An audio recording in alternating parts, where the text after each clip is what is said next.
choisi Jésus pour guider ma vie, mon bien-aimé. Gloire à Dieu. Bonsoir bien-aimés, que le Seigneur soit béni pour ce temps qu'il nous donne de partager sa parole. Nous voulons continuer le thème du dimanche, qui était le message de Jésus. Sa force, c'est la résurrection. Mais là, nous allons parler du message de l'évangile. C'est quoi l'évangile? C'est quoi ce message-là qui est l'évangile? Et nous voulons citer le Seigneur lui-même. C'est lui qui est le responsable de ce message. C'est lui-même qui est ce message, Jésus. Et nous allons lire dans Luc chapitre 24, 44 à 49, le texte qu'on avait lu la fois précédente, puisque c'est le Seigneur qui nous donne la recommandation. Donc il sait ce qui doit être fait et il nous le dit dans Luc 24, 44 à 49. C'est ça le message de l'évangile, c'est ça l'instruction du maître, c'est ça qui est important. Ce n'est pas la construction théologique par laquelle tu es passé qui compte, c'est l'instruction du maître, le message du maître. Donc nous lisons dans Luc 24, 44 à 49. Puis il leur dit: c'est là ce que je vous disais lorsque j'étais encore avec vous, qu'il fallait que s'accomplisse tout ce qui est écrit de moi dans la loi de Moïse, dans les prophètes et dans les psaumes. Alors il leur ouvrit l'esprit afin qu'ils comprissent les Écritures. Et il leur dit: ainsi il est écrit que le Christ souffrirait et qu'il ressusciterait des morts le 3e jour. Jusqu'au verset 49. Et que la repentance et le pardon des péchés seraient prêchés en son nom à toutes les nations, à commencer par Jérusalem. Vous êtes témoins de ces choses, et voici, j'enverrai sur vous ce que mon Père a promis.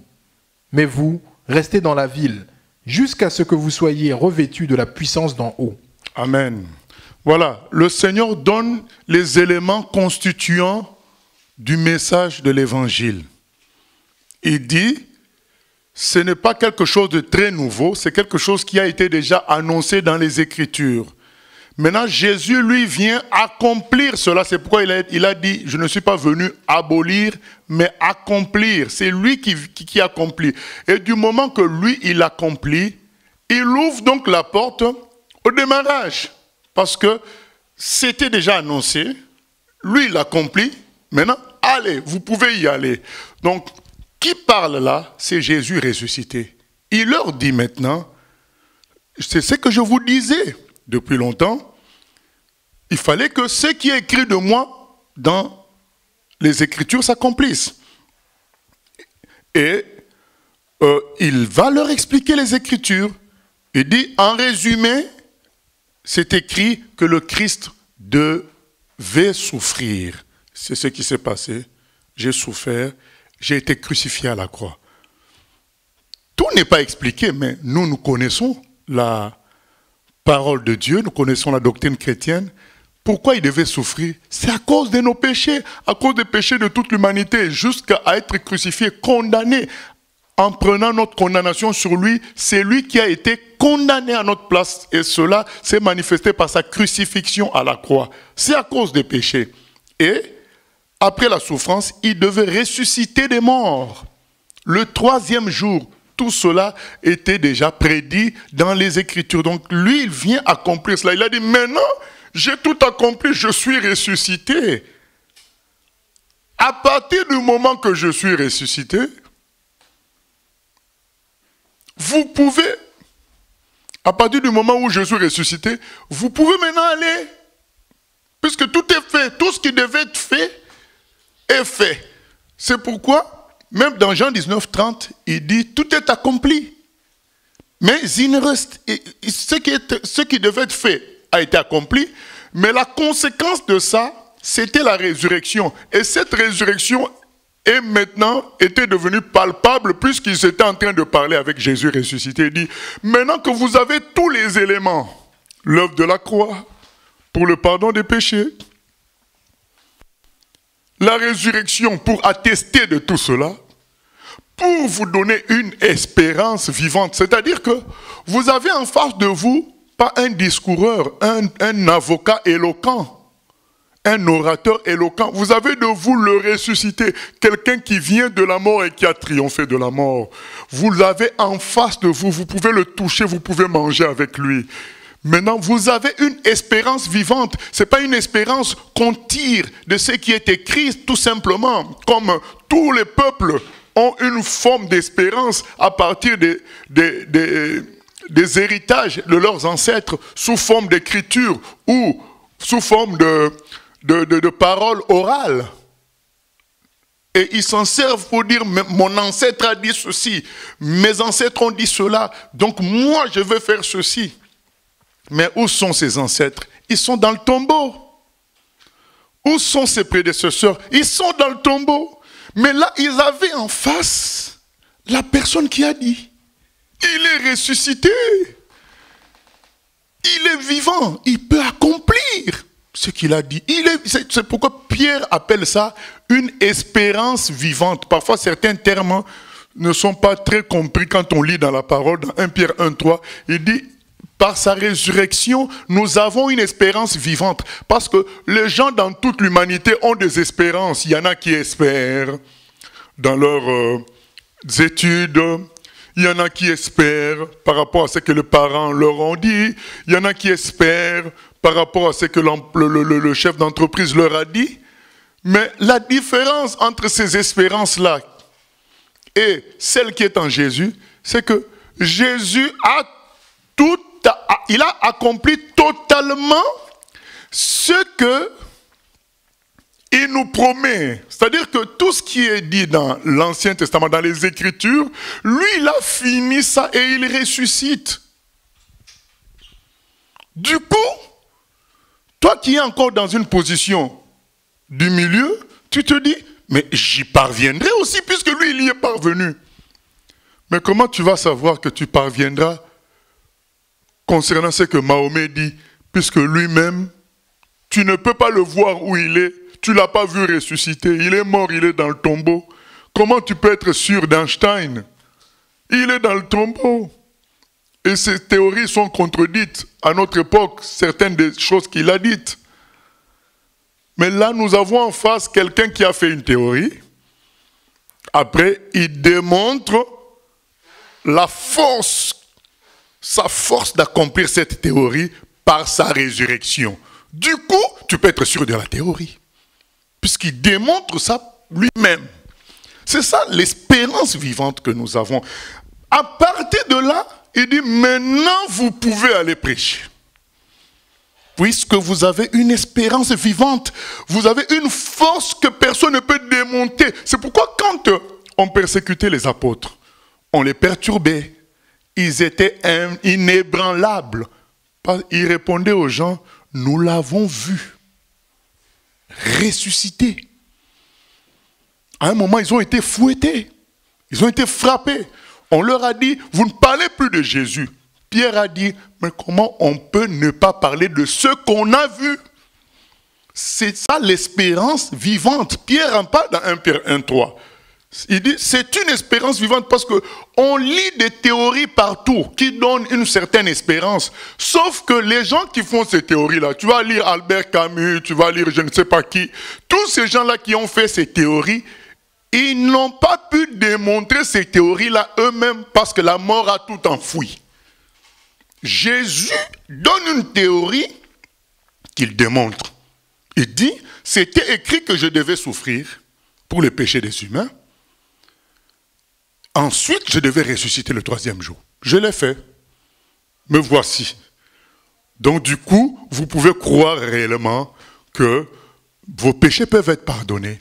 Parce que si vos péchés ne pouvaient être pardonnés, moi je ne serais pas ressuscité. Donc si je suis ressuscité, c'est que j'ai réussi à amener votre problème auprès du Père qui vous a pardonné. Parce que moi j'avais pris vos péchés sur moi. Si il m'a laissé ressusciter, c'est que j'ai réussi ma mission de porter vos péchés sur moi et d'être condamné à votre place. Du coup, les pierres qui voient ça, oh, ils sont très sûrs d'eux. Ils sont très sûrs de Jésus. Ils savent que ce qu'ils ont vu est vrai, ce qu'ils ont entendu est vrai, parce que le monsieur a accompli complètement ce qui avait été prophétisé. C'est ça la force du message de l'évangile, c'est la résurrection de Jésus. Maintenant que c'est fait, verset 47, que la repentance et le pardon des péchés seraient prêchés en son nom à toutes les nations, à commencer par Jérusalem. Donc il dit maintenant, qu'est-ce que je vous donne comme mission? De prêcher à tous les humains de se repentir, afin qu'ils reçoivent le pardon des péchés. Et c'est ce qu'on a vu dimanche, et que Pierre, dans Actes des Apôtres, a répété la même chose. Il l'a dit. Quand il a fait sa première prédication dans Actes des Apôtres au chapitre 2, il a dit au verset 38, « Repentez-vous et convertissez-vous ». Donc il a obéi à l'ordre de son maître. Dites aux gens de se repentir. Se repentir, c'est quoi? Se repentir, c'est reconnaître qu'on a péché et qu'on est dans un mauvais fonctionnement. Se repentir, ce n'est pas que la confession seulement. Dans la repentance, il y a la confession. Je reconnais que j'ai péché. Ça, j'ai commis des péchés. Je confesse cela. Mais je reconnais aussi que mon cœur est mal disposé. Je reconnais aussi que mon fonctionnement n'est pas bon. Et je rejette cela. Je dis, j'en en veux pas de ce fonctionnement-là. Je regrette que ma nature soit mauvaise. Et mon Dieu, je voudrais une nouvelle nature. C'est ça la repentance. Dire à tous les humains, regardez, où est-ce que ça nous conduit, notre comportement? À la mort. Où est-ce que ça nous conduit, notre comportement? À détester les gens, à produire des bagarres, à produire des guerres. Où est-ce que ça nous conduit, notre comportement? À voler les autres. Ça nous conduit à quoi? À dépendre de la cigarette.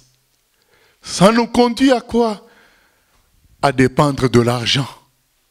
Voilà où nous conduit notre attitude, notre façon de fonctionner. Voilà là où ça nous conduit. Ça nous conduit à quoi? À haïr même sa propre maman parfois, ou bien sa propre fille, ou sa propre sœur, ou son propre frère. Voilà où ça nous conduit le péché. Et finalement, tout ça conduit à quoi? À la destruction et de l'homme et de l'humanité. Ensuite, finalement, la destruction de l'univers, ça conduit à ça. Aujourd'hui, tous les pays ont tellement de bombes atomiques, certains pays ont tellement des armes nucléaires que tout ça peut détruire l'humanité.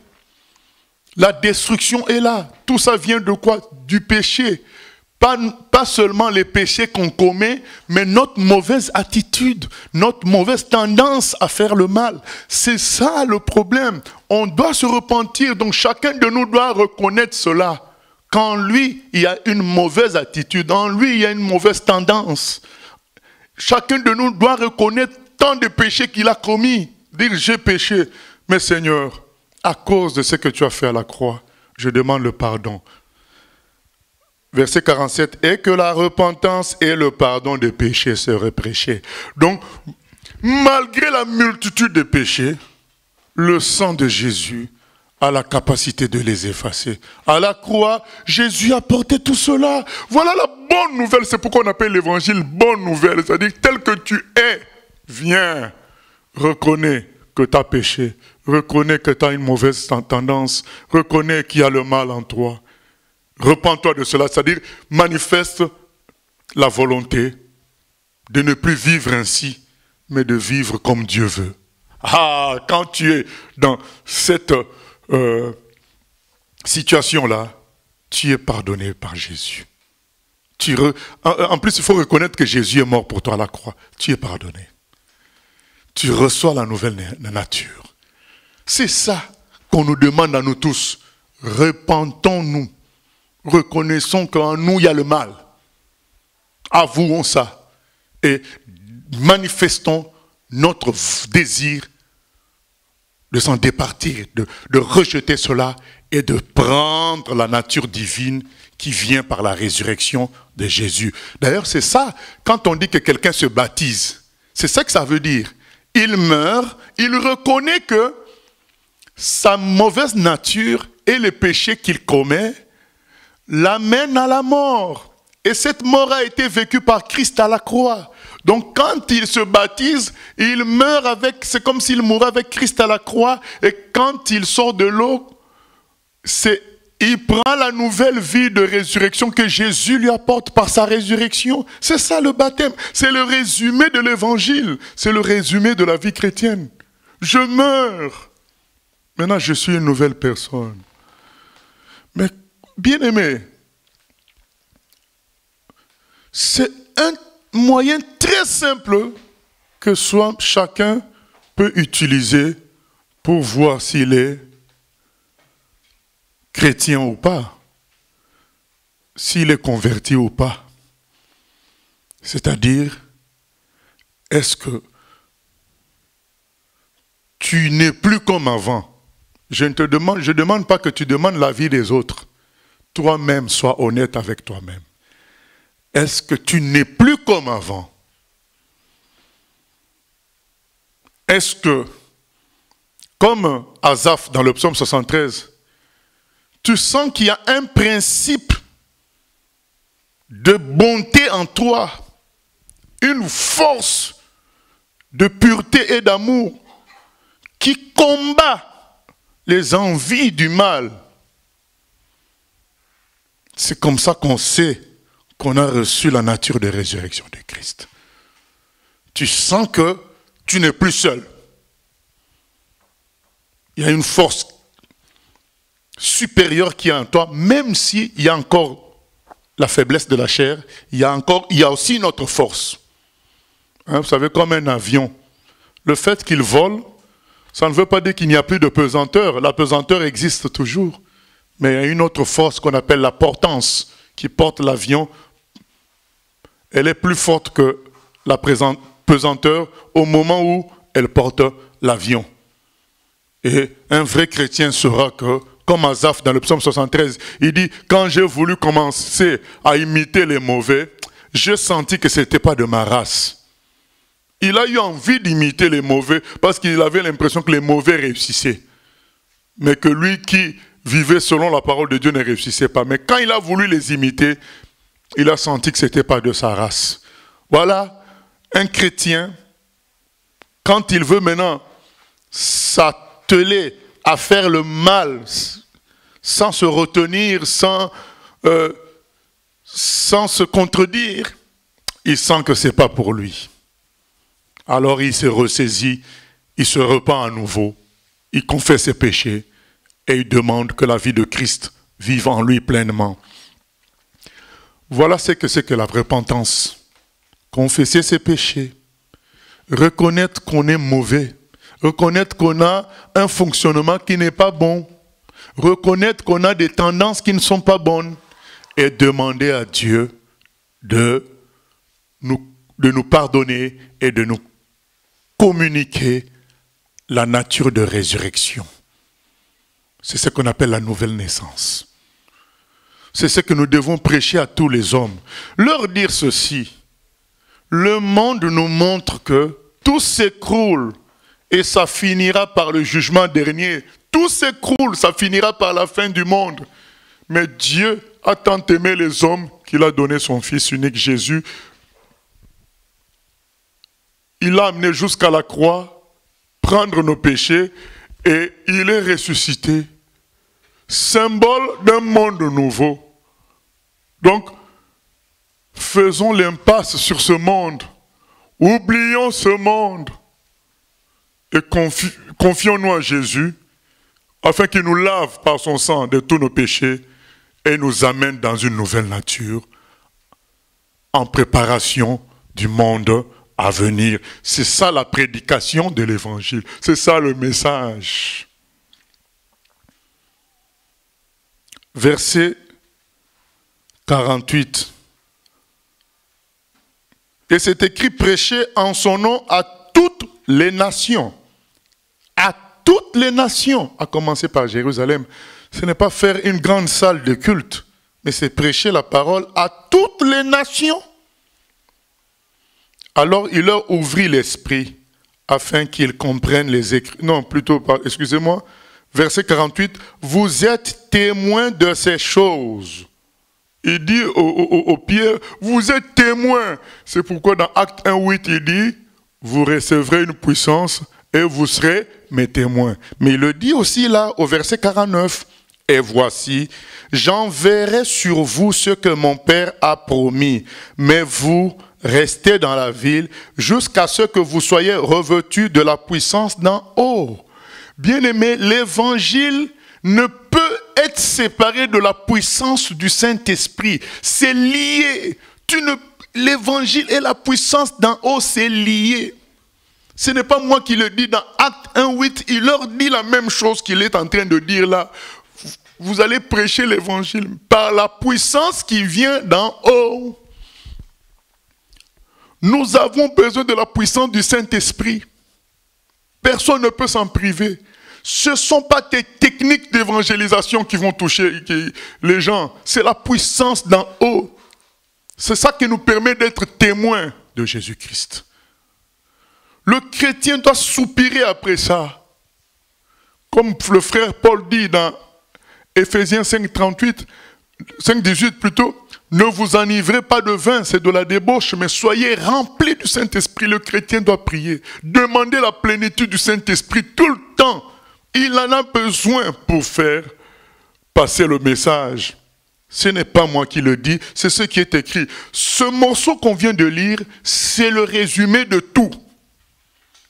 Je résume encore. Le péché est entré dans le monde par Adam. Le péché s'est répandu sur tous les hommes.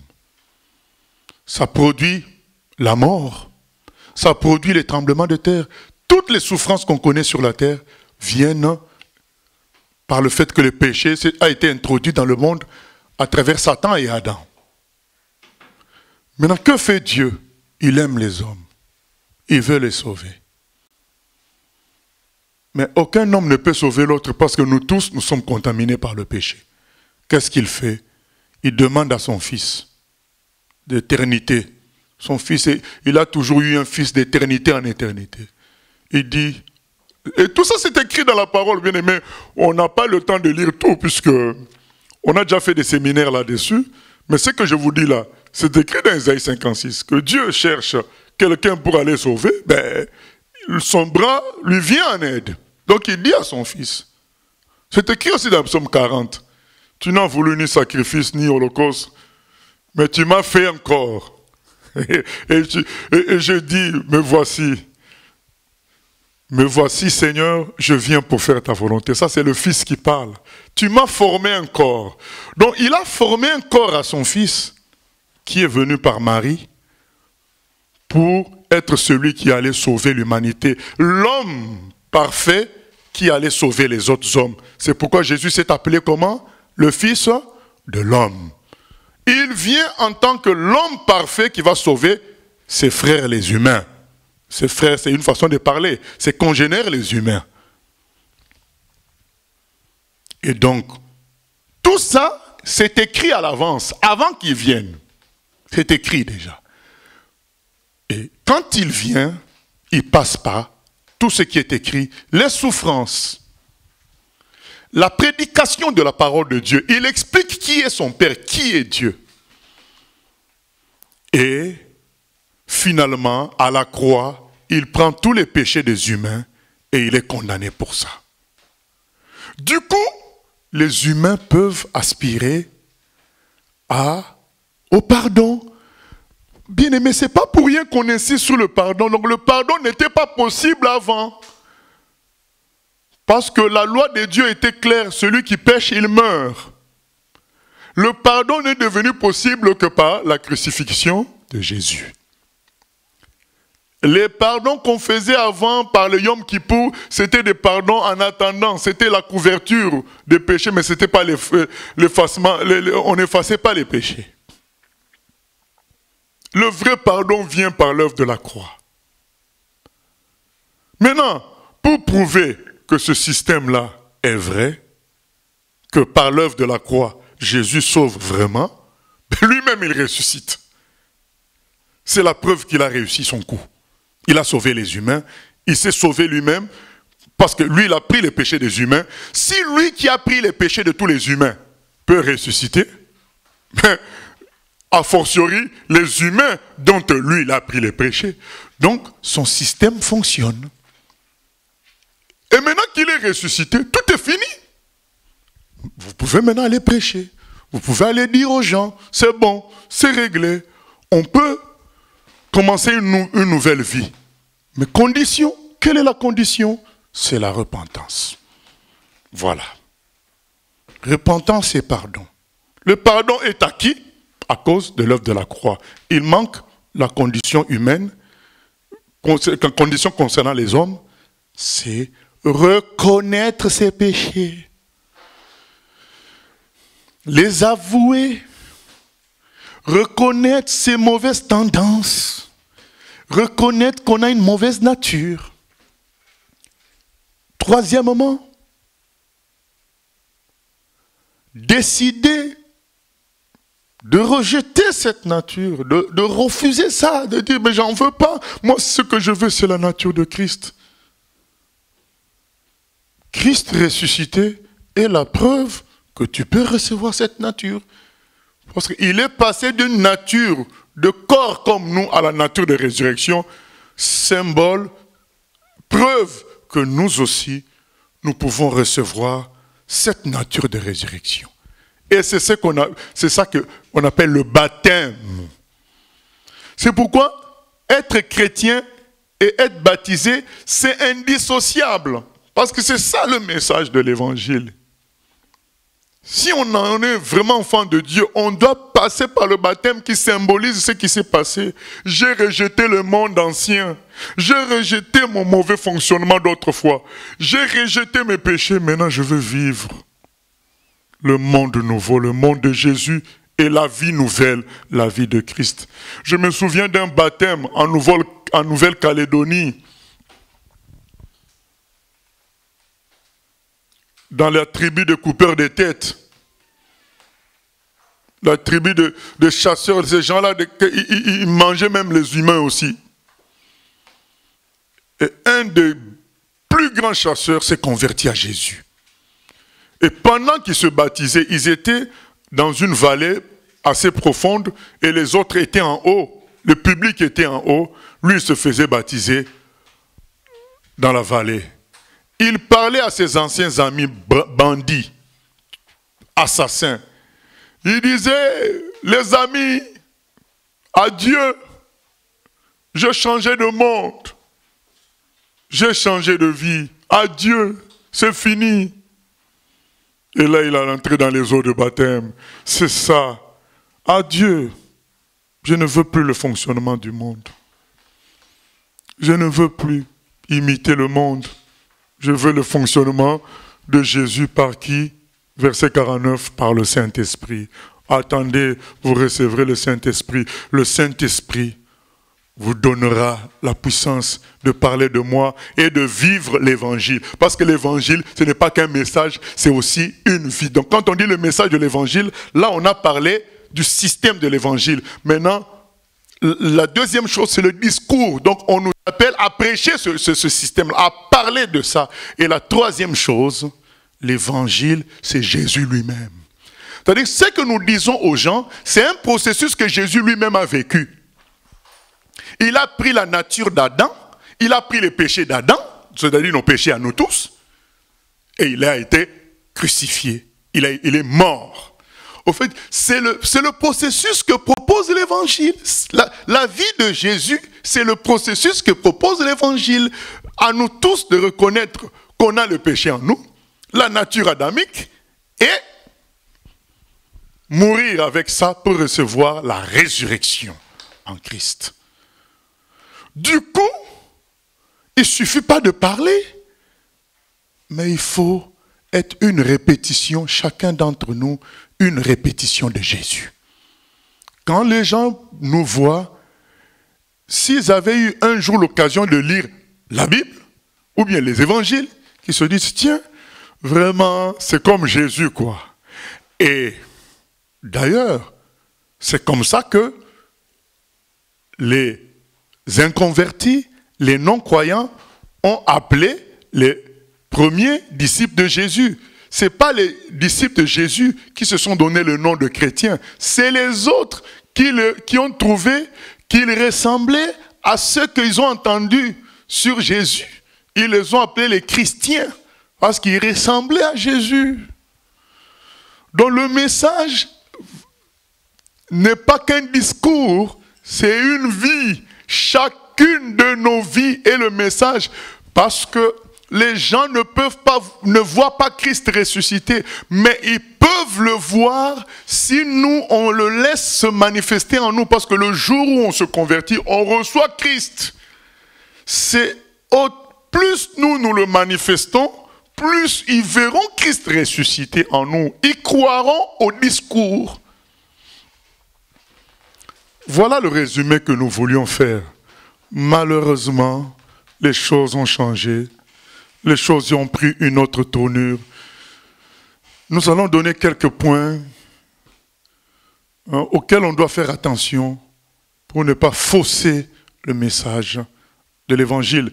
Nous prenons un premier exemple dans Matthieu 16, 21 à 23. Un premier exemple pour vous montrer que même les meilleurs, même les gens les plus proches de Jésus pouvaient se tromper sur le message de l'évangile, pouvaient se tromper sur l'évangile. Même les meilleurs. Attention, soyons attentifs, recentrons-nous sur Jésus. C'est Jésus qui est le maître. Il a dit le disciple n'est pas plus grand que le maître. N'employons pas des méthodes que Jésus n'a pas employées. Écoutons ce qui se passe là, dans Matthieu 16, 21, 23, avec Pierre. Dès lors, Jésus commença à faire connaître à ses disciples qu'il fallait qu'il allât à Jérusalem, qu'il souffrit beaucoup de la part des anciens, des principaux sacrificateurs et des scribes, qu'il fut mis à mort et qu'il ressuscita le 3e jour. Pierre, l'ayant pris à part, se mit à le reprendre et dit : « À Dieu ne plaise, Seigneur, cela ne t'arrivera pas. » Mais Jésus, se retournant, dit à Pierre : « Arrière de moi, Satan, tu mets en scandale, car tes pensées ne sont pas les pensées de Dieu, mais celles des hommes. » Voilà ce que dit Jésus à Pierre. Ce ne sont pas les pensées de Dieu. Jésus explique en quelque sorte l'évangile, c'est-à-dire qu'il faut qu'il aille à la croix. Il faut qu'il souffre à la place des autres, à la place des humains. Il faut qu'il soit crucifié parce qu'il porte les péchés des autres humains. Pierre dit, mais non, nous on n'a jamais connu que les héros aient de tels passages, que les héros aient à souffrir comme ça, alors que Jésus, toi tu arrêtes la tempête, tu dis à la tempête, silence, tais-toi. Et tu ressuscites les morts, tu donnes la vue aux aveugles et tu te ferais. Et à plusieurs reprises, on a cherché à t'arrêter pour te tuer, ça n'a pas marché. Et d'ailleurs, au temple, tu as fouetté les vendeurs. Au temple, personne n'a pu te saisir, te tenir sur ton corps. Comment se fait-il que tu souffrirais autant? Comment se fait-il que tu serais mis à mort? Ils sont dépassés, mais toi tu es venu nous délivrer. Mais justement c'est ça l'évangile. C'est la délivrance par l'amour et par le fait de se sacrifier pour les autres. C'est ça l'évangile. C'est ça l'évangile. Et Pierre, qui était avec Jésus depuis un moment, n'avait pas compris ça. Et c'est ce qu'on retrouve dans les milieux chrétiens d'aujourd'hui. Les gens ont oublié que l'évangile, c'est donner sa vie pour les autres. Ils n'ont pas compris le message de l'évangile. Même Pierre ne l'avait pas compris en ce moment-là. Aujourd'hui, pour beaucoup de personnes, l'évangile, c'est se réaliser soi-même. Devenir quelqu'un d'équilibré, qui va à l'église régulièrement, qui attend des autres qui soient parfaits comme lui-même. C'est pas ça, l'évangile. L'évangile, c'est se donner pour les autres. Ce n'est pas juger les autres, mais c'est se donner pour les autres. Quand on souffre pour la vérité, C'est ça l'évangile. C'est ce que Jésus est en train de dire là. C'est ce que Joseph a vécu. Il a souffert à cause des péchés de ses frères qui l'ont amené jusqu'en prison en Égypte. Mais à la fin, qu'est-ce que Joseph dit? Mais j'ai souffert pour vous sauver tous. Donc c'était une bonne souffrance. C'est ça l'évangile. Quand on souffre pour la vérité, quand on souffre pour aider les autres, c'est ça l'évangile. Combien de chrétiens ne sont-ils pas étonnés par tout ça? Combien de chrétiens ne sont-ils pas en colère à cause de tout ça? Ils ont oublié que l'évangile allait avec le sacrifice. Nous avons été sauvés par le sacrifice de Jésus à la croix. Souvenez-vous, bien-aimés, je nous ai dit que l'évangile, c'est une vie. Ce n'est pas seulement un discours, c'est une vie. Jésus n'a pas que parlé, il s'est donné et ça va se répéter avec nous tous. Et là, en ce moment, Pierre ne comprend pas. Aujourd'hui, comprend, bien-aimé, dans l'évangile, il y a la vie de sacrifice pour le salut des autres, pour que Jésus soit manifesté auprès des autres. Un autre exemple, nous prenons dans Luc 9, 54 à 55. Luc 9, 54 à 55. Donc un exemple qui montre encore que on peut ne pas comprendre l'évangile, alors que on fait partie des gens les plus proches. Puisque le premier texte qu'on vient de lire concerne Pierre, un proche. Et le deuxième qu'on va lire concerne encore les plus proches de Jésus. Mais l'évangile est un système qui n'est pas connu des humains, que le plus fort vient délivrer, non pas en tapant les gens, mais en se donnant lui-même. Ça, ce n'était pas imaginable. La loi de l'amour, l'évangile nous apprend la loi de l'amour. Lisons Luc 9, 54 à 55. Les disciples, Jacques et Jean, voyant cela, dirent : « Seigneur, veux-tu que nous commandions que le feu descende du ciel et les consume ?» Jésus se tourna vers eux et les réprimanda, disant : « Vous ne savez de quel esprit vous êtes animés. » Voilà, vous ne savez de quel esprit vous êtes animés. Tout ça pourquoi? Parce qu'on les a rejetés dans un petit village. On n'a pas voulu d'eux. Alors ils disent à Jésus, on va leur envoyer le feu. Jésus dit, mais ça, c'est pas l'évangile. Qu'est-ce qu'on n'entend pas aujourd'hui? Des chrétiens qui envoient le feu sur des sorciers, qui envoient du feu à gauche, à droite. C'est vrai que nous devons détruire les œuvres des gens des ténèbres, mais nous devons faire la différence entre un sorcier et un démon. L'apôtre Paul dit dans Éphésiens 6, nous n'avons pas à combattre les humains, mais c'est des esprits.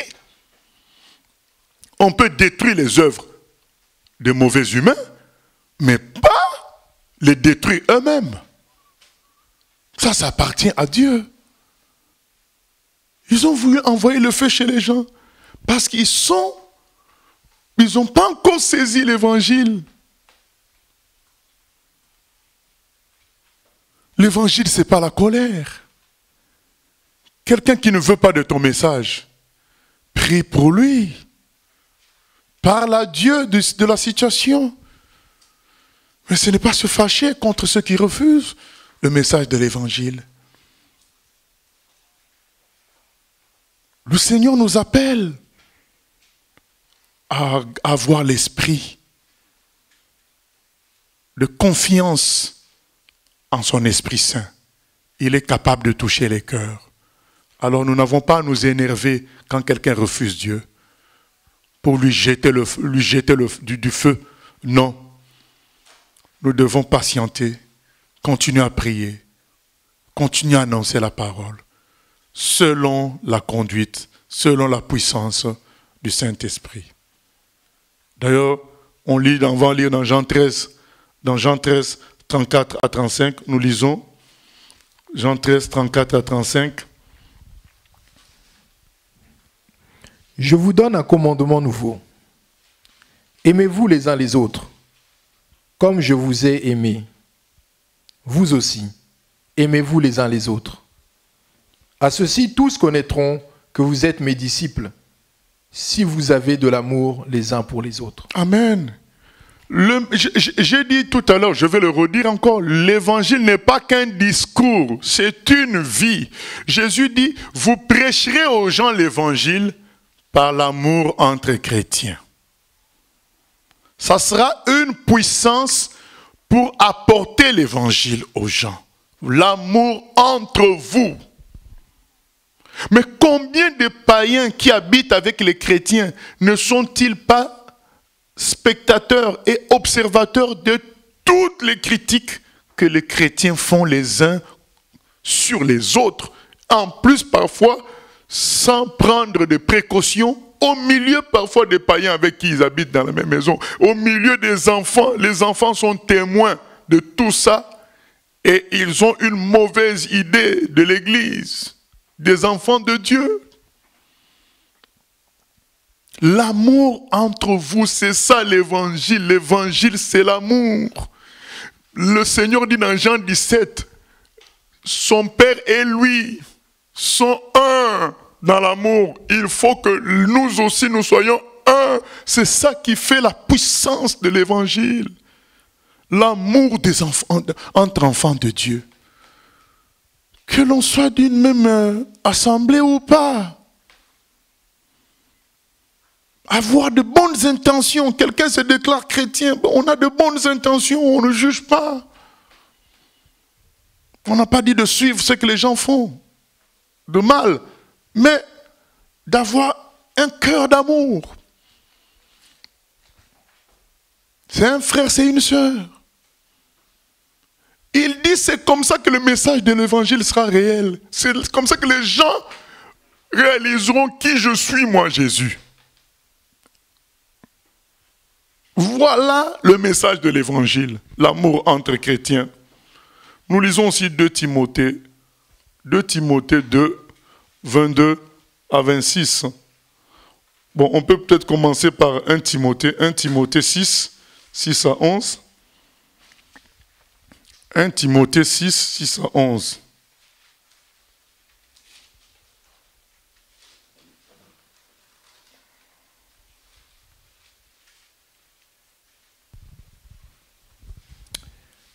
C'est en effet une grande source de gain que la piété avec le contentement. Car nous n'avons rien apporté dans le monde, et il est évident que nous n'en pouvons rien emporter. Si donc nous avons la nourriture et le vêtement, cela nous suffira.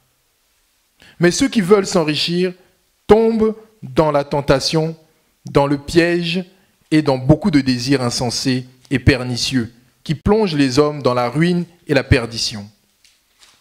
Car l'amour de l'argent est une racine de tous les maux. Et quelques-uns, en étant possédés, se sont égarés loin de la foi et se sont jetés eux-mêmes dans bien des tourments. Pour toi, homme de Dieu, fuis ces choses et recherche la justice, la piété, la foi, la charité, la patience, la douceur. Amen, amen, amen. Aujourd'hui, on apprend... vous savez, il y a des réunions des chrétiens pour faire louer Dieu. Il y a, en Afrique du Sud, ça s'appelle Joyous Celebration. Donc, c'est plusieurs groupes qui se réunissent un jour donné pour faire des louanges au Seigneur, chanter pour la gloire de Dieu. Et vous savez, pour faire ces réunions-là, ces gens-là, ils ont, comme c'est les affaires, ils ont un styliste. Et on m'a dit même que ce styliste-là était homosexuel. Un styliste qui va les habiller à la manière du monde. Pour que, voilà... Et quand vous les voyez, comment ils ont habillé, effectivement, il y a un styliste qui est derrière, en plus un homosexuel. On veut que Dieu sauve les homosexuels. Mais comment les chrétiens peuvent faire des choses comme ça? Parce que les gens ont perdu le message de l'évangile. Au lieu de rechercher ce qui est écrit au verset 11. Fuis ces choses et recherche la justice, la piété, la foi, l'amour, la patience, la douceur. Voilà les choses que le chrétien doit chercher. Mais aujourd'hui, le chrétien veut chercher un styliste pour bien paraître. Oh, bien-aimé, le message de l'évangile a été dévoyé. Les gens cherchent la prospérité. Et l'apôtre dit, c'est en effet une grande source de gain que la piété avec le contentement. Si on sait se contenter, c'est ça la source de gain. Savoir se contenter de ce que Dieu nous donne. Car nous n'avons rien apporté dans le monde. Et il est évident que nous n'en pouvons rien emporter. Il a dit, mais c'est pas, on ne doit pas chercher à s'enrichir, à amasser des choses, puisque le jour de notre mort, ça reste. L'évangile, c'est quoi? L'évangile, c'est que tout est en train d'aller à la destruction. Est-ce que je suis en train de dire qu'on ne travaille plus, qu'on ne mange plus que... Non, je suis en train de dire que on doit faire la part des choses. C'est ce qui est écrit dans Matthieu 6, 33. Cherchez d'abord le royaume des cieux et le reste, Dieu s'en occupe. Donc Dieu nous demande il attire notre attention sur l'évangile, sur Jésus. Souvenez-vous du monsieur qui voulait aller enterrer son père. On lui a dit, laisse les morts enterrer leurs morts. Toi, suis-moi, allez annoncer le royaume de Dieu. Ce n'est pas que Jésus négligeait l'enterrement des morts. C'était un enseignement pour nous faire comprendre que si nous pouvons nous occuper des affaires de Dieu, Dieu s'occupera du reste qu'il ne néglige pas. Mais nous, on nous appelle à nous concentrer sur le plus important. Sur le plus important. Bien-aimé, si tu as deux cartons, un carton qui a des billets de banque, un autre carton qui a des papiers de brouillon, tu vois ton fils de 2 ans en train de déchirer les choses dans les 2 cartons, tu commenceras par quel carton pour l'en empêcher? Tu commenceras de le bloquer par rapport au carton de billets. Il y a une priorité dans toute chose. Je dis, mais il peut encore déchirer le feuille de brouillon. Mais déchirer les billets de banque, c'est pas bon. Avec les billets de banque, je peux acheter autant de feuilles de brouillon que je veux. Il y a une priorité dans les choses. Aujourd'hui, l'évangile est devenu la réussite terrestre. C'est pas biblique. La Bible nous appelle à apprendre à nous contenter. Et au verset 7, c'est écrit, car nous n'avons rien apporté dans le monde, il est évident que nous n'en pouvons rien emporter. Si donc nous avons la nourriture et le vêtement, cela nous suffira. Le minimum nous suffit. C'est la gloire céleste, le fruit de l'esprit, la nature de Christ qui est important. Verset 9. Mais ceux qui veulent s'enrichir tombent dans la tentation, dans le piège et dans beaucoup de désirs insensés et pernicieux qui plongent les hommes dans la ruine et la perdition. Ceux qui veulent s'enrichir. Certains vont dire, ah oui, mais on travaille pourquoi? On travaille pour être utile à la société et être un témoignage de Jésus dans la société. Mais l'enrichissement vient du Seigneur.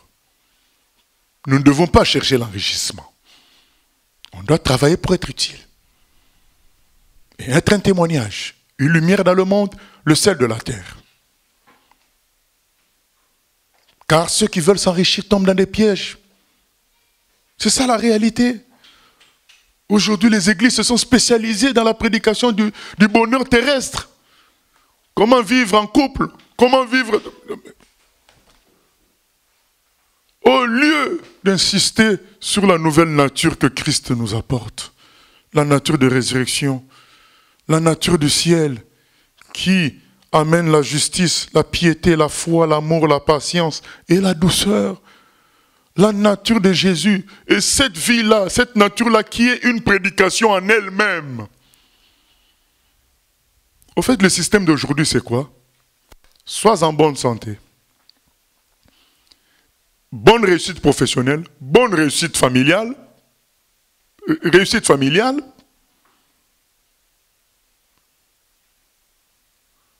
parle avec éloquence, fait des démonstrations surnaturelles. C'est ça l'évangile. Bien sûr, pleure devant tout le monde en ce qui concerne Jésus. Oh, je l'aime. Fais du théâtre. C'est ça l'évangile. Raconte ce que Jésus a fait comme miracle, comme merveille.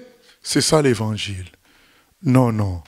L'évangile, c'est dire à tout le monde qu'on a péché et qu'on a une mauvaise tendance, une mauvaise nature, dont on doit se désolidariser en demandant pardon à Dieu et en demandant la nouvelle nature de Christ. C'est ça l'évangile.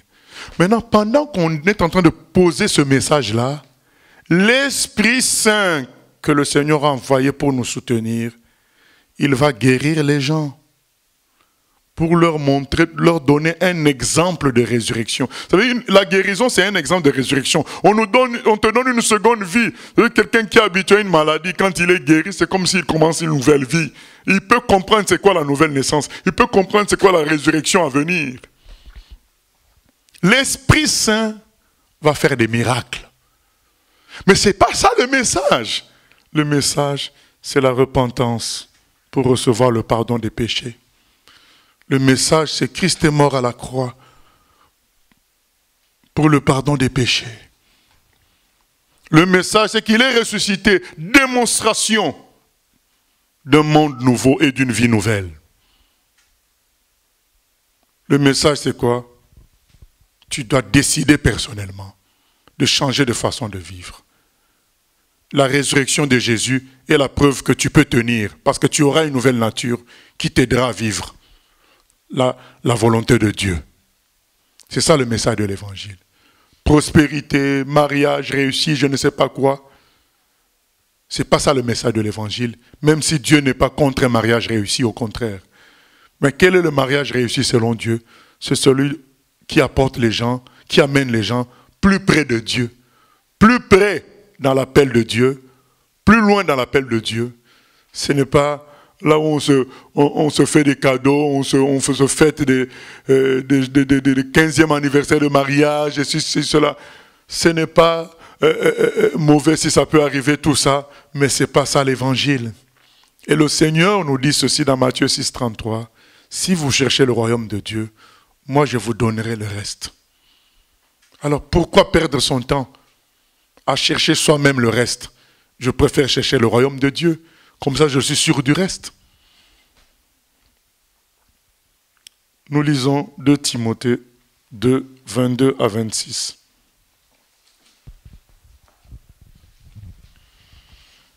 Fuis les passions de la chair, de la jeunesse, et recherche la justice, la foi, la charité, la paix, avec ceux qui invoquent le Seigneur d'un cœur pur.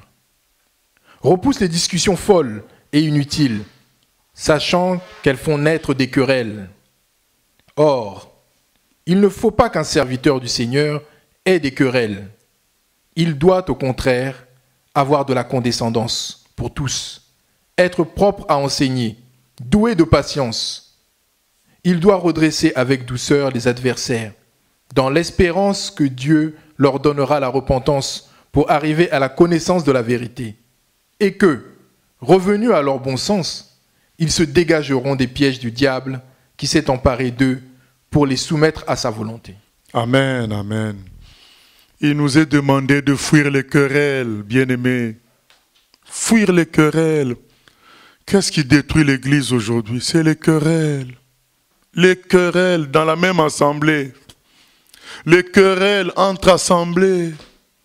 Et le monde ne peut pas ressentir la puissance de Christ. Or, lui l'a dit dans Jean 13, 34 à 35, c'est quand vous vous aimez que le monde peut sentir la puissance de l'évangile, peut se convertir, peut changer, peut voir Jésus. Fuis les querelles, bien-aimés. Entre nous, si un sujet commence à entraîner une querelle, il est écrit, tu redresses le frère avec douceur et tu t'attends à Dieu dans la prière pour que Dieu lui-même convainc. Ne cherchons pas à obliger les gens à être d'accord avec nous. On dit ce qu'on pense et on s'attend au Seigneur pour la suite. Et évitons les querelles de doctrine. Jésus ne nous a jamais envoyé prêcher une doctrine. Il nous a envoyé présenter Jésus, présenter l'évangile. Aller prêcher la bonne nouvelle, Marc 16, 15. Aller prêcher la bonne nouvelle à toute la création. La bonne nouvelle. Présenter Jésus. Ne pas passer son temps à discuter est-ce qu'un chrétien peut perdre le salut ou pas. Les anges, il y en a des femmes ou pas.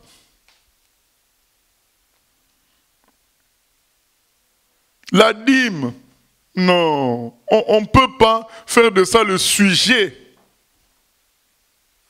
principal de notre message. C'est des sujets hyper secondaires. Notre message, c'est Jésus. Notre message, c'est dire à chaque humain, tu t'en vas dans la destruction, le monde s'en va à la destruction, mais Jésus est venu amener un monde nouveau, une vie nouvelle. Tu peux recevoir cela, c'est gratuit. Il suffit que tu te repentes. Ah, c'est ça le message. Repentez-vous, dit l'apôtre Pierre dans Acte 2. C'est ça le message.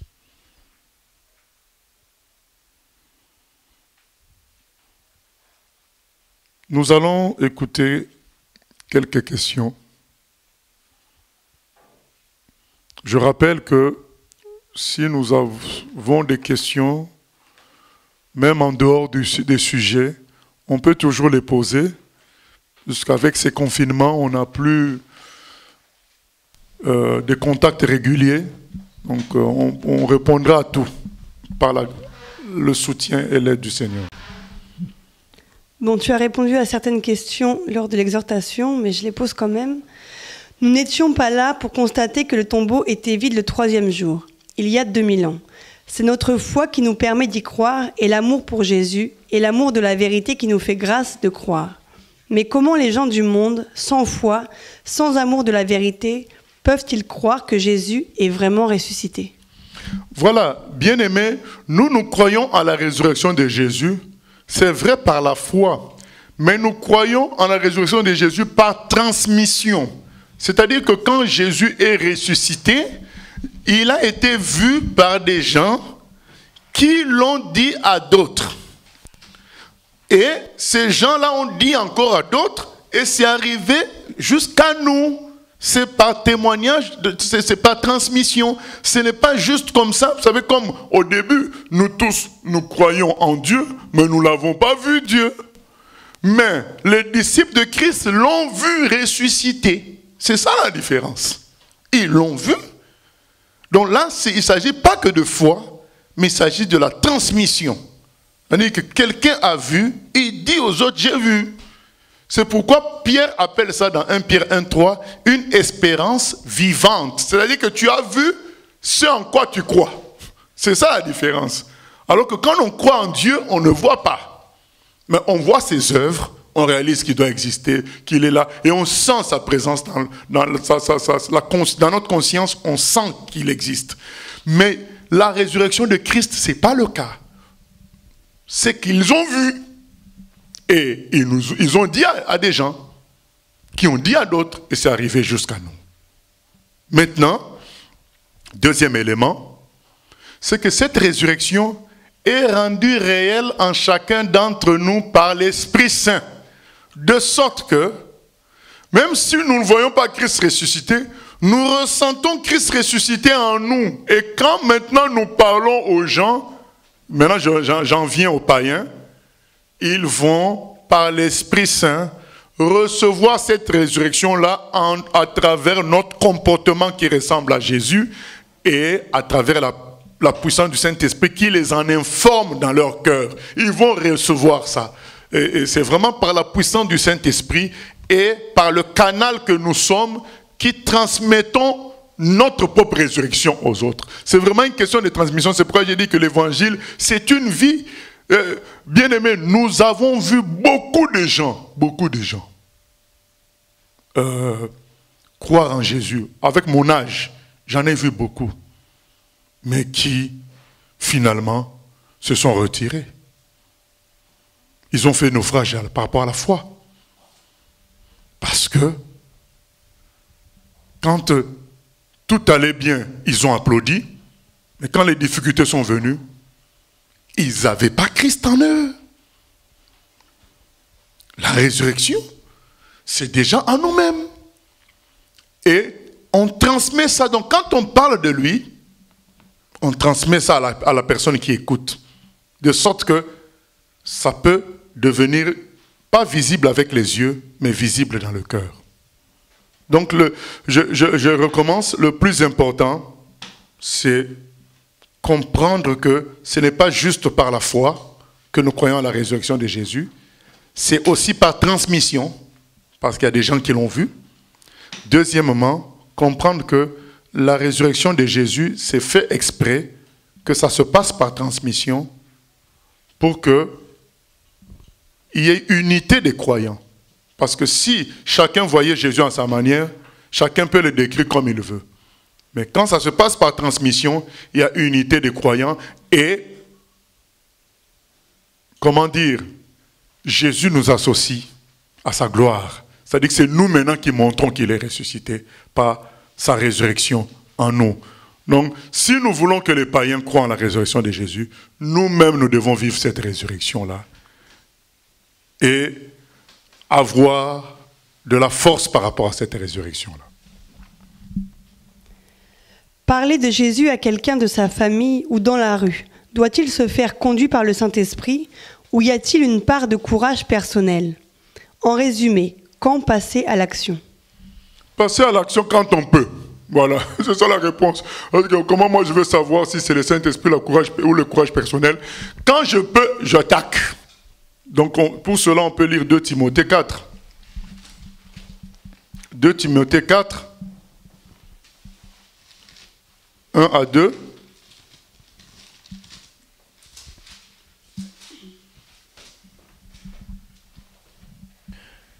Je t'en conjure devant Dieu et devant Jésus-Christ, qui doit juger les vivants et les morts, et au nom de son apparition et de son royaume. Prêche la parole, insiste en toute occasion, favorable ou non. Reprends, censure, exhorte avec toute douceur et en instruisant. Amen. Avec toute douceur, sans chercher à forcer les gens, et en instruisant, en leur apportant une information, pas juste condamner, donc en leur apportant une information qui reçoivent quelque chose. Voilà. Et en toute occasion, donc ça fait partie d'une des questions des chrétiens. J'ai l'habitude de dire, tu dis ce qui sort par ta bouche. Voilà, c'est tout. Parce que on ne doit jamais dire à quelqu'un d'autre de calculer ou soit sage. Non, l'Esprit Saint peut utiliser quelqu'un comme il veut, à toute occasion favorable ou pas. Donc l'Esprit Saint le fait. Du coup, pour éviter des confusions, ce qui vient à l'Esprit pour annoncer, au moment où ça vient pour annoncer l'Évangile, tu le fais. Voilà, tu le fais. Est-il possible de réexpliquer le jugement dernier? Apocalypse 20, versets 11 à 15. La seconde meurt. Après avoir réécouté, il y a toujours un flou. Apocalypse 20, 11. Puis je vis un grand trône blanc et celui qui était assis dessus. La terre et le ciel s'enfuirent devant sa face, et il ne fut plus trouvé de place pour eux. Et je vis les morts, les grands et les petits, qui se tenaient devant le trône. Des livres furent ouverts, et un autre livre fut ouvert, celui qui est le livre de vie. Et les morts furent jugés selon leurs œuvres, d'après ce qui était écrit dans ces livres. La mer rendit les morts qui étaient en elle, la mort et le séjour des morts rendirent les morts qui étaient en eux, et chacun fut jugé selon ses œuvres.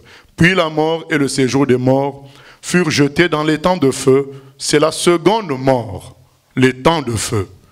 Quiconque ne fut pas trouvé écrit dans le livre de vie fut jeté dans les temps de feu. Donc, le livre de vie, c'est le livre qui contient les noms des gens qui sont sauvés. Du coup, quand on ne voit pas ton nom dedans, ben, on voit dans les autres livres tes actions. Donc, c'est ce qui est écrit au verset 13.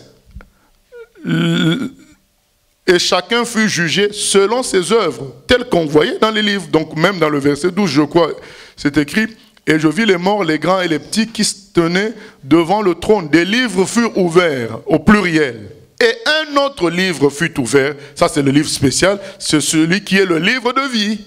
« Et les morts furent jugés selon leurs œuvres, d'après ce qui était écrit dans ces livres au pluriel. » Donc les autres livres au pluriel contiennent les œuvres des gens. Et le livre spécial, c'est le livre de vie. Ça contient le nom des sauvés. Donc les chrétiens ne sont que dans le livre de vie. Si tu les cherches dans les autres livres, tu verras à leur nom la page vide parce que leur mauvais acte a été effacé par le sang de Jésus-Christ. Donc ils sont que dans le livre de vie. Mais dans les autres, quand tu cherches leur nom dans le livre de vie, il n'y a pas. Voilà. Du coup, on ouvre les autres livres, on leur dit, voyez ce que vous avez fait sur terre. Vous n'avez pas voulu de Dieu. Vous n'avez fait que le mal. Vous avez choisi Satan. Eh bien, nous vous envoyons là où Satan se trouve, dans les temps de feu. C'est ça le jugement dernier. Que peut-on dire de certaines églises qui prennent les offrandes durant ce temps de confinement? Que peut-on dire de certaines églises qui prennent les offrandes durant ce temps de confinement? Bon, je pense que voilà, ça fait partie de ce qu'on vient de dire concernant le message de l'Évangile.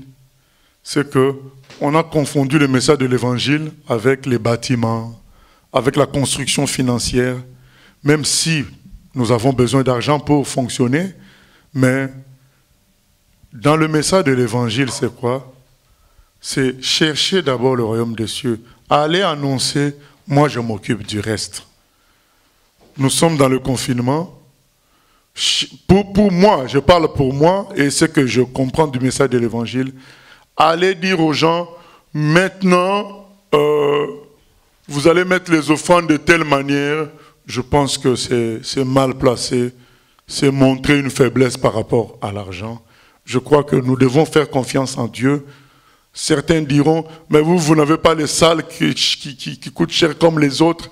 Ce n'est pas ça le problème, c'est une question de confiance en Dieu. Si Dieu a donné la salle, Dieu donnera aussi les moyens. Si Dieu a donné le bâtiment, il donnera aussi les moyens de payer ce qu'il faut. C'est ça, cette confiance. Moi, je pense qu'un chrétien doit être fier de son Dieu.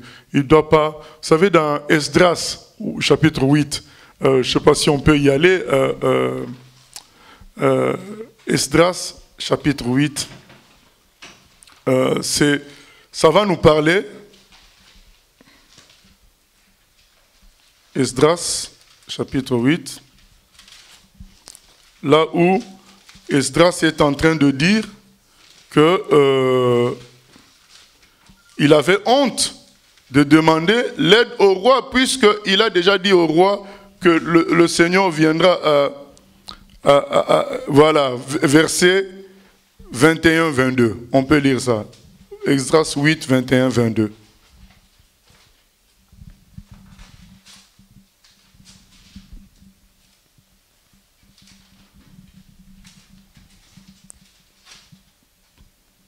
Esdras 8, 21, 22.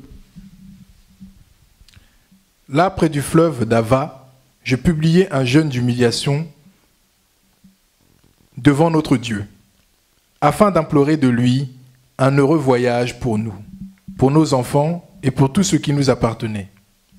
J'aurais eu honte de demander au roi une escorte et des cavaliers pour nous protéger contre l'ennemi pendant la route, car nous avions dit au roi, « La main de notre Dieu est pour leur bien sur tous ceux qui le cherchent, mais sa force et sa colère sont sur tous ceux qui l'abandonnent. » Verset 23.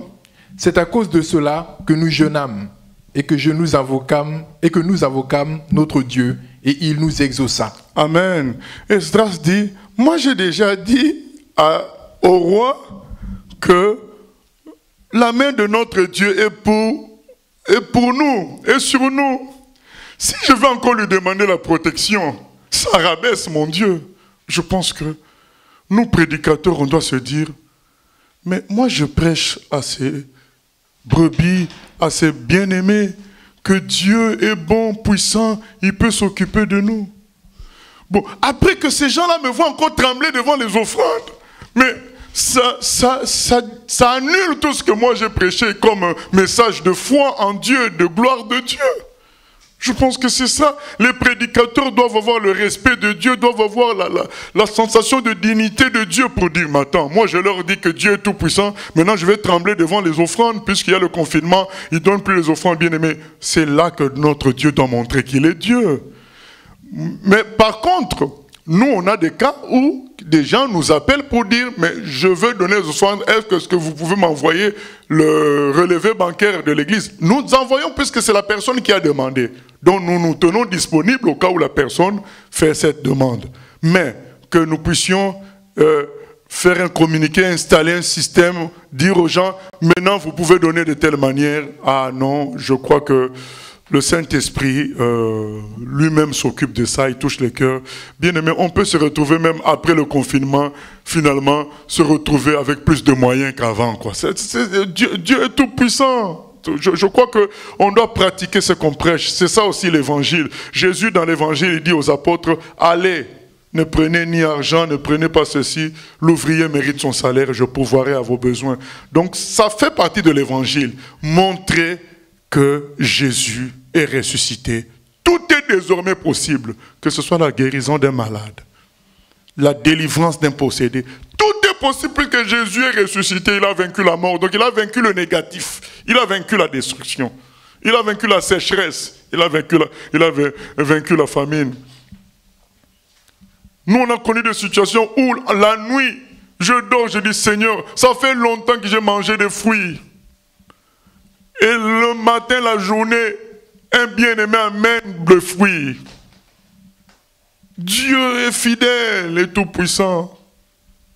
On doit lui faire confiance. Au nom de Jésus. Étant chrétien, peut-on faire un don du sang ou un don d'organes de son vivant ou une foi meurt? Personnellement, je crois que je ne suis pas très chaud concernant les dons d'organes.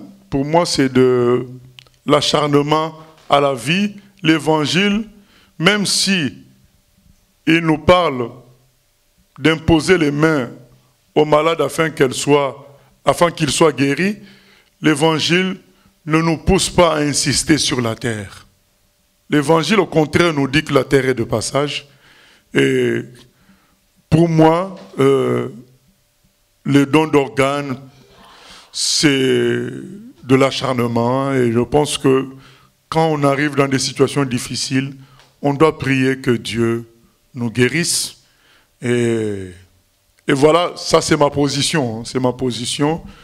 Donc que ce soit vivant ou mort, je pense que les dons d'organes, c'est une forme d'acharnement. Je n'ai pas dit que les gens pêchent, mais je ne suis pas favorable à ça. Je parle de ma position que le Saint-Esprit conduit chacun. Je pense que nous sommes de passage sur la terre et il faut aller au ciel. Voilà. Si Dieu ne veut pas me guérir, bon, je m'en vais au ciel. C'est tout. Et pour le don du sang? Pour le don du sang, je pense que chacun se laisse conduire. Voilà. Moi, je ne préférais pas qu'on me donne du sang, mais voilà, c'est une préférence personnelle. Je préfère que chacun se laisse conduire par Dieu. Donc on ne veut pas donner une position, créer une nouvelle loi biblique. Dernière question. Si dans notre travail, nous avons un collègue qui vole les clients, peut-on le dénoncer alors que cela peut nous causer préjudice? Moi, je pense qu'on peut en parler avec la personne concernée. En parler avec la personne concernée pour dire que tu es gêné, puisque c'est comme tu vois cela, donc c'est comme si tu étais complice. Et que la prochaine fois, tu seras obligé d'en parler aussi aux responsables. Voilà. Commencez par parler avec la personne. Voilà. Que Dieu soit béni. En résumé, bien-aimés, revenons au message de l'Évangile.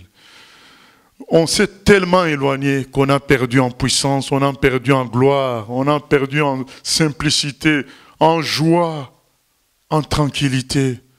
On s'est éloigné de Christ. Que le confinement, comme Jonas, nous servent à revenir à Jésus. Dire, ah, on se retrouve maintenant dans le ventre du poisson. Revenons à Christ. Revenons à Jésus, à la simplicité, à la formation des disciples. Ce n'est pas le bâtiment qui compte, c'est les disciples qui comptent. Revenons à l'objectif qui est d'annoncer la parole à tout le monde. Voilà. Pas faire une organisation qui soit en elle-même puissante, mais non. Créer plutôt des élans, un élan, des vents qui vont aller dans toutes les directions pour annoncer l'évangile. C'est ça l'évangile. C'est ça ce que le maître nous a donné comme instruction. Dire à tous les humains, l'humanité a échoué par Adam. Il n'y a qu'une seule solution. C'est rejeter le système adamique, rejeter le fonctionnement humain qui amène à toutes les destructions qu'on voit aujourd'hui et qui amènera à la destruction finale. Et se repentir de tout ça, recevoir le pardon des péchés par Jésus et la nouvelle nature par la résurrection. Voilà le message que Dieu nous donne de dire à chacun. Et quand la personne te dira, mais oui, mais ton fils est mort, non? Toi qui pries Dieu. Vous savez, c'est ce qui coince beaucoup de gens. Oui, mais mon fils est mort, mais il est au ciel, mon ami. L'évangile, c'est pour nous amener au ciel. Ce n'est pas pour nous faire demeurer sur la terre. Nous avons reçu un message d'un frère qui nous a dit, 7 de ses connaissances sont mortes dans cette crise. Mais toutes ces connaissances-là étaient des chrétiens. Ils sont au ciel. Il dit, je me réjouis parce que je sais qu'ils sont au ciel. Alors, bien-aimés, alors que beaucoup de gens, ça leur ferait honte. Ils diraient, mais vous les chrétiens, vous aussi vous mourrez. Mais nous, on n'a pas dit le contraire. L'évangile dit même que c'est ça, de cela que Jésus est venu nous sauver. Dans Jean 6,40, il dit, tout ce que Dieu lui confie, il les ressuscitera au dernier jour. C'est ça l'évangile, la résurrection. Et nous avons l'assurance par la résurrection de Jésus lui-même. Beaucoup de chrétiens sont bloqués et disent, mais moi je vais leur parler de Dieu. Ils ont beaucoup plus d'argent que moi. Ils ont beaucoup plus d'enfants que moi. Tout leur réussit. Qu'est-ce que je vais leur dire? Ah non mon ami, tout ne leur réussit pas. Ils s'en vont petit à petit vers la mort. Tu dois leur parler de l'évangile. Parce que la mort va les attraper eux aussi. Même s'ils sont plus riches que toi. Vous savez que beaucoup de chrétiens sont bloqués par ces comparaisons-là parce qu'on s'est éloigné de l'évangile. L'évangile dit que tout va se détruire et qu'il n'y a qu'une solution, c'est passer par Jésus pour entrer dans un nouveau monde, dans une nouvelle vie. Revenons sur l'évangile. Bien, mais quand nous allons revenir sur l'évangile, même toi-même tu seras mieux. Tu te sentiras mieux. Tu te sentiras en paix. Pouvoir vivre du ciel par la résurrection. Ne plus être obligé de fumer. Ne plus être obligé d'avoir plusieurs maîtresses. Même pas une seule. C'est ça l'évangile. Ne plus être obligé d'avoir des petits copains, petites copines. Tu es bien avec Dieu. Tu vis de la vie de la résurrection, la vie du ciel. C'est ça l'évangile. Arrêtez avec le mode de fonctionnement qui vous détruit. Parce que le petit copain va te larguer pour quelqu'un d'autre. Viens dans le mode de fonctionnement avec Jésus, l'ami fidèle. Cantique 2,16. Mon bien-aimé est à moi, moi je suis à lui. Que Dieu nous bénisse, prions le Seigneur. Éternel grand Dieu, nous te bénissons de ce que tu es à nous. Seigneur, comment le Dieu Tout-Puissant peut être à nous? Que nous soyons à toi. C'est déjà beaucoup, mais que toi tu sois à nous. Quelle grâce. Seigneur, nous ne voulons rater cela pour rien du tout. Pas pour de l'argent, pas pour les choses de la terre. Nous accrochons à toi, Papa. Nous t'embrassons aujourd'hui. Nous te disons merci pour le don que tu nous as fait par ton Fils Jésus, qui est parti jusqu'à la croix pour nous. Nous te sommes infiniment reconnaissants, Papa éternel. Merci d'être au milieu de nous, de fonctionner avec nous par la résurrection que tu as autorisée à travers ton Fils Jésus pour nous tous. À toi la gloire, la louange, au siècle des siècles. Amen. Donc les annonces, donc dimanche, le matin comme d'habitude, nous continuons le travail du Seigneur.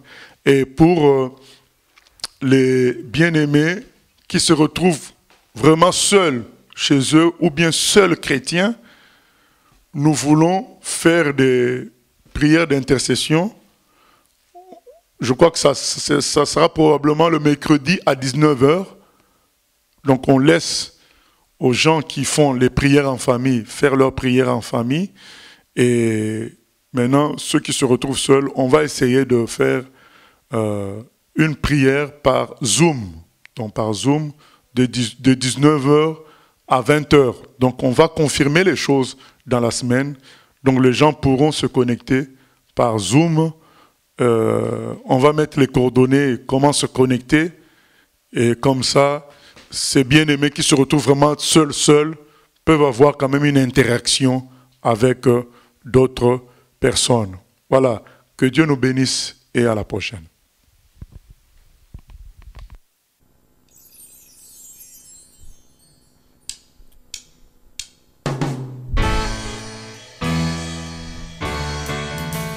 J'ai choisi Jésus pour guider ma vie.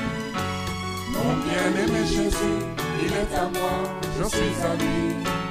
J'ai choisi Jésus pour guider ma vie.